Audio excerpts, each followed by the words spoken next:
चलो तो आज हम लोग क्या पढ़ने जा रहे हैं। Coordinate geometry. ठीक है। अब कोऑर्डिनेट का मतलब क्या होता है?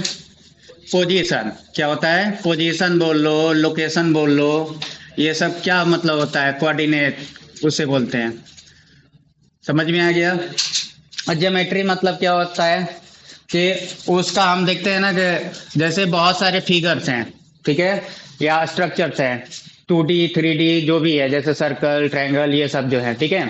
तो उसमें हम क्या करते हैं ना कि जियो मतलब समझ लो कि हम इसमें कुछ ऐसे फिगर्स होंगे जिनका हम मेजरमेंट करते हैं, जैसे लाइंस हो गया। समझ में आ गया? समझ में आ गया? तो एक तरीके से बेसिक हमारा चालू होगा कि डिस्टेंस से। कहाँ से चालू होगा?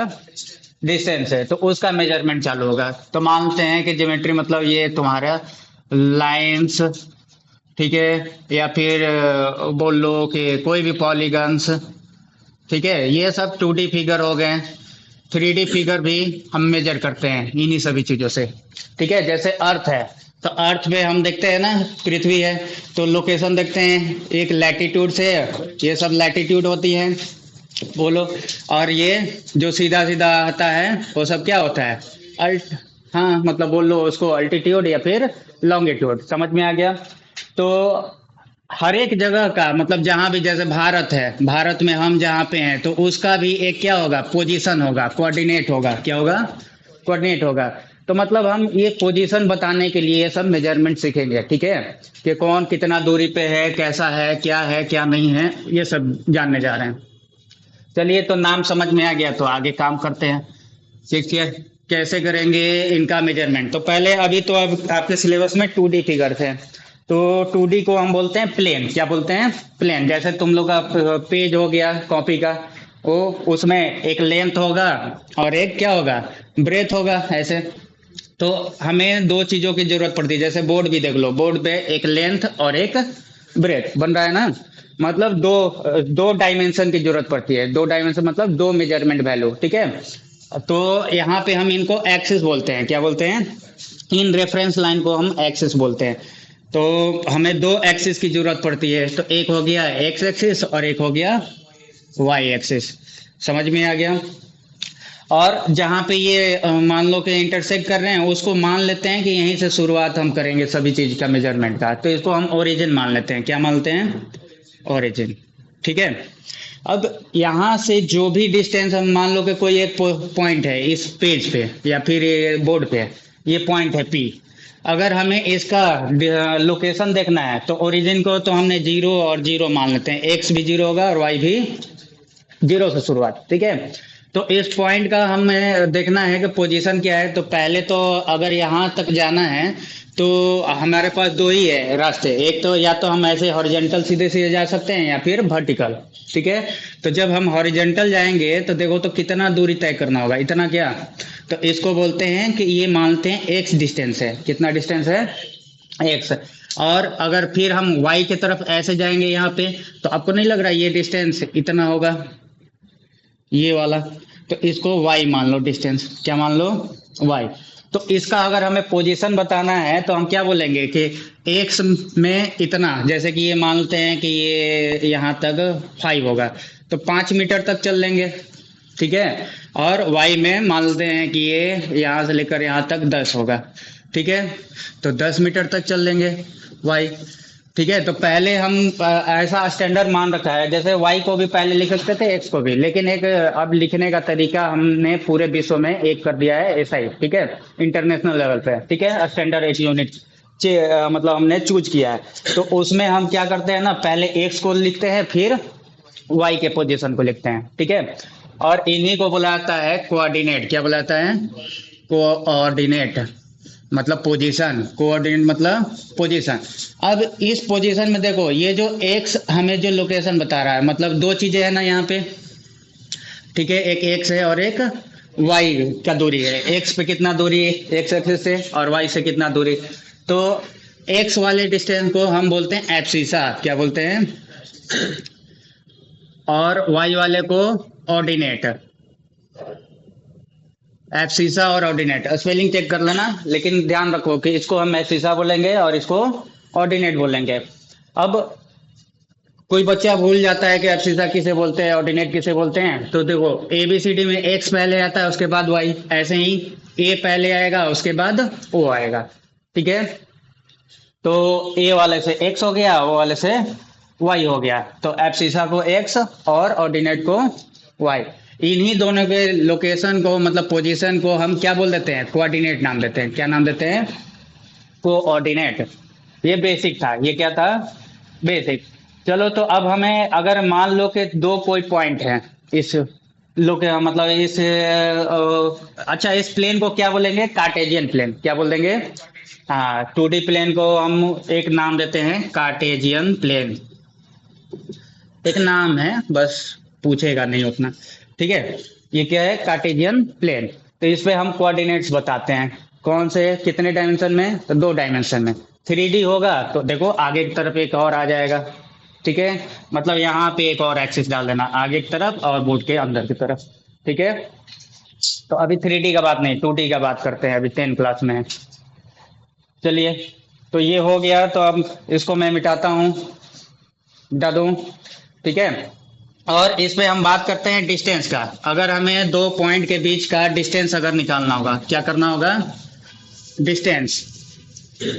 तो उसको कैसे निकालेंगे, सबसे पहले बताओ, पाइथागोरस तो पढ़े ही होगे कि एक अगर राइट ट्रायंगल होता है तो उस राइट ट्रायंगल में हम पाइथागोरस का क्या फॉर्मूला लगा सकते हैं। क्या बोलता है पाइथागोरस का theorem, hypotenuse square equal to perpendicular square plus base का स्क्वायर। तो उसी का इस्तेमाल करके हम यहाँ पे क्या करेंगे, दो पॉइंट के बीच का मतलब दो कोऑर्डिनेट के बीच का हम डिस्टेंस निकालेंगे। चलो कार्टेजियन प्लेन पे ही निकालते हैं। मानते हैं एक पॉइंट ये ए है और एक ये बी है, समझ में आ गया। इसका कोऑर्डिनेट, इसको ए मानो, इसका कोऑर्डिनेट मानते हैं ना कि यहाँ से कुछ x1 डिस्टेंस होगा। कितना डिस्टेंस होगा, x1, क्योंकि ये x एक्सिस और ये y एक्सिस, तो x1 मान लो।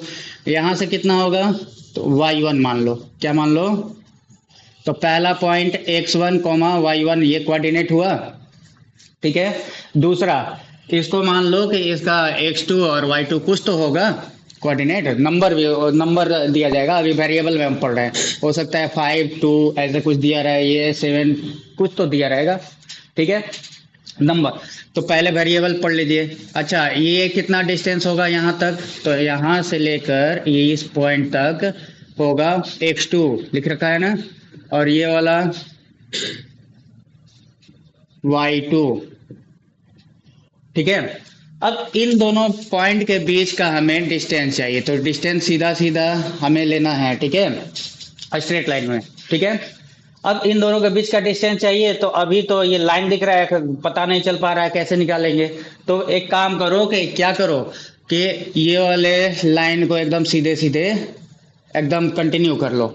ठीक है, और यहाँ से इसको जोड़ दो, इसके पैरेलल एकदम बनाना है, मतलब सीधा सीधा। तो यहाँ पे क्या बनेगा, 90 डिग्री बनेगा। ठीक है, इसका नाम दे दो, जो मीटिंग पॉइंट है इसका क्या नाम दे दो, सी। चलो सी नाम दे दिया। अच्छा ये डिस्टेंस कितना होगा, कोई बता सकता है, ये वाला देखो, तो तुम्हें नहीं लग रहा पूरा y2 में से क्या निकल जाएगा, y1। इस पूरे y2 में से इस y1 को निकाल देंगे तो यही बचेगा। हाँ, तो हम लिख सकते हैं इसको कि क्या, y2 माइनस y1, ये डिस्टेंस है bc। तो bc कितना हो जाएगा, y2 माइनस y1। अच्छा अब ऐसे ही इसको निकाल के देखो तो कितना हो जाएगा, ये वाला डिस्टेंस कितना होगा, तो पूरा देखो तो x2 है, x2 में से ये वाला x1 निकाल देंगे तो यही बचेगा ना। तो x2 में से इतना काट दो, यही बचेगा। तो हम इसको लिख सकते हैं x2 माइनस x1, ये कितना हो जाएगा, x2 माइनस x1। ठीक है, ठीक है, तो यहाँ पे AC इस ट्रायंगल में जो दिख रहा है वो कितना है, x2 माइनस x1, और ये AB हमें ये डिस्टेंस निकालना है, तो इसको D मान लो। तो AB को हमने क्या मान लिया, D। ठीक है, अब तुम्हें नहीं लग रहा है कि वो राइट एंगल ट्रायंगल है, तो in right triangle ABC Pythagoras हम यूज कर सकते हैं बाय पाइथागोरस। क्या लिखोगे? आपको पता है ना, हाइपोटेनस स्क्वायर, हाइपोटेनस सबसे बड़ा साइड होता है, यही जो इसमें डिस्टेंस दिख रहा है वही हाइपोटेनस होगा, 90 डिग्री के सामने वाला हाइपोटेनस होता है, ठीक है, अपोजिट में। तो हाइपोटेनस का square equal to perpendicular square plus base square लिख सकते हैं। अब देखो हाइपोटेनस क्या है, यही है क्या, ए बी है क्या, तो उसका स्क्वायर लिख देंगे। परपेंडिकुलर ये है क्या, बी सी का स्क्वायर, और बेस क्या है, ए सी है, इसको ए सी का स्क्वायर। तुम पर बेस को पहले लिख सकते थे, परपेंडिकुलर के बाद में कोई अंतर नहीं पड़ रहा है, दोनों सेम है, ठीक है। अच्छा, तो ए बी तो डी है, इसको डिस्टेंस लिख दो, डी का स्क्वायर देखो यहाँ पे, बी सी कितना है, Y two minus Y one का स्क्वायर हो जाएगा, ए सी कितना है, X two minus X one का स्क्वायर हो जाएगा, कोई अंतर, ठीक है। अच्छा, ये डी स्क्वायर में है, उधर जाएगा तो, या उधर नहीं जाना है, बोलना है कि इधर से स्क्वायर हटेगा तो उधर क्या हो जाएगा, रूट लग जाएगा। फिर इधर प्लस में है उधर माइनस में है, यही मतलब बार बार नहीं लेके जाना है, स्क्वायर हटता है तो याद रखो, इधर से स्क्वायर हटेगा तो इधर रूट लगेगा। क्यों होगा, क्योंकि देख लो दोनों साइड, क्या करो, दोनों साइड क्या कर लो, रूट लगा दो, ठीक है। तो ये रूट में कितने बार है, दो बार है, तो एक बाहर आ जाएगा, और ये तो प्लस में है, जब तक सबके सब मल्टीप्लाइंग नहीं होते हैं बाहर नहीं निकालते हैं, तो ये तो रूट में ही रहेगा, इसीलिए बोला जाता है इधर से स्क्वायर हटा तो इधर क्या लग जाएगा, रूट लग जाएगा। चलो समझ में आ गया, तो यही आपका डिस्टेंस का फॉर्मूला है, ठीक है। कोई बच्चा बोलेगा सर इसको पहले लिख दे इसको बाद में लिख दे तो कोई अंतर होगा, नहीं अंतर होगा, देखो बीच में प्लस है, थ्री को टू से जोड़ो या टू को थ्री से जोड़ो, क्या अंतर पड़ेगा, फाइव ही तो आएगा, ठीक है। चलो, और अब ध्यान दीजिए, क्या हम इसको ये लिख सकते हैं Y one minus Y two का स्क्वायर, यहाँ टू में से वन सब्ट्रैक्ट हो रहा है, क्या वन में से टू कर सकते हैं, ठीक है। हाँ, तो कैसे करेंगे, तो देख लो, कुछ बड़ी बात नहीं है, यहाँ पे क्या करना, इन दोनों में से माइनस वन कॉमन करो, माइनस वन कॉमन किया तो ये वाला किस में आ जाएगा, माइनस में, यहाँ प्लस है ना, एक प्लस के अंदर क्या होता है, दो माइनस होते हैं, दो मल्टीप्लाई में, तो एक प्लस में से एक माइनस निकल जाएगा तो एक बचेगा ना, वही मैंने लिखा है यहाँ पे, तो माइनस वन निकल गया, यहाँ से ये पूरा माइनस निकल गया तो प्लस बच जाएगा इसका। अच्छा, पूरे पे होल स्क्वायर ऐसे तो, ठीक है, प्लस इसमें भी वैसे ही काम करो, माइनस वन बाहर निकाल लो तो ये माइनस में एक्स टू प्लस में एक्स वन और होल स्क्वायर, ठीक है। अब देखो, तो माइनस वन पे भी ये होल स्क्वायर है और इस पूरे पे भी स्क्वायर है, तो माइनस वन का स्क्वायर क्या होता है, प्लस वन ही तो होता है, तो उसको लिखे या ना लिखे कोई फर्क पड़ता है, ठीक है। ये वन हो जाएगा प्लस में, और इसको हम उल्टा लिख दें, प्लस वाले को पहले माइनस वाले को बाद में, तो Y one minus Y two का होल स्क्वायर, इस पे भी स्क्वायर दे देंगे, ये वाला स्क्वायर इस पे भी, और इस माइनस वन पे भी स्क्वायर दे देंगे, ऐसे ये मैं कर रहा हूँ। ऐसे ही इसमें क्या होगा, माइनस वन पे भी स्क्वायर, और इस पे भी X one minus x two पे भी स्क्वायर। अब माइनस वन का स्क्वायर प्लस होता है, तो देयरफॉर यहाँ डिस्टेंस को हम ये भी लिख सकते हैं, क्या, y one minus Y two का whole square plus x one minus x two का होल स्क्वायर। तो दोनों में से कोई भी आप फॉर्मूला यूज कर लीजिए, दोनों एक ही है, दोनों एक ही चीज है, ठीक है। अब इससे हम क्या करेंगे, क्वेश्चन करेंगे कुछ, ठीक है। अब पता चल गया कैसे आया है। अब सोचो कि यहाँ पे अगर ये वाला चीज, अगर पहला ए पॉइंट ओरिजिन पे ही हो तो एक्स वन वाई वन क्या हो जाएगा, जीरो जीरो हो जाएगा, क्या, एक्स वन वाई वन हो जाएगा कि नहीं यहाँ पे, और ये जो बी पॉइंट है उसका एक्स टू वाई टू आप लिख रहे हैं, बस वही बच जाएगा कि नहीं बच जाएगा। डिस्टेंस फॉर्मूला आपको पता है, ए से अगर बी के बीच में हम निकाल रहे हैं तो यही वाला लगाएंगे, ठीक है। ये मैं मिटा रहा हूँ, यहाँ देख लो, इसको लिख के एक और देखता हूँ कि अगर मान लो ओरिजिन से किसी पॉइंट का डिस्टेंस पूछ रहा है, ये ओरिजिन है ना, यहाँ से कोई भी एक पॉइंट है उसका डिस्टेंस पूछ रहा है, तो रख के देख लो। ठीक है, इसको हम एक्स वाई कॉमन बोल देंगे फॉर्मूले में। फॉर्मूले के लिए बस x1 y1 और x2 y2 लिख दिया था। अब इसमें देख लो, ये डिस्टेंस था, इस वाले फॉर्मूले को रखो, क्या है y2 माइनस y1 का whole square plus x2 minus x1 का होल स्क्वायर। तो y2 y है, y माना है, और y1 क्या है, देखो तो y1 जीरो है, यहाँ जीरो दिख रहा है, तो जीरो इसका स्क्वायर प्लस x2 x और x1 जीरो। तो आपको नहीं लग रहा है कि y माइनस जीरो y ही होगा, तो y का स्क्वायर और ये x का स्क्वायर हो जाएगा।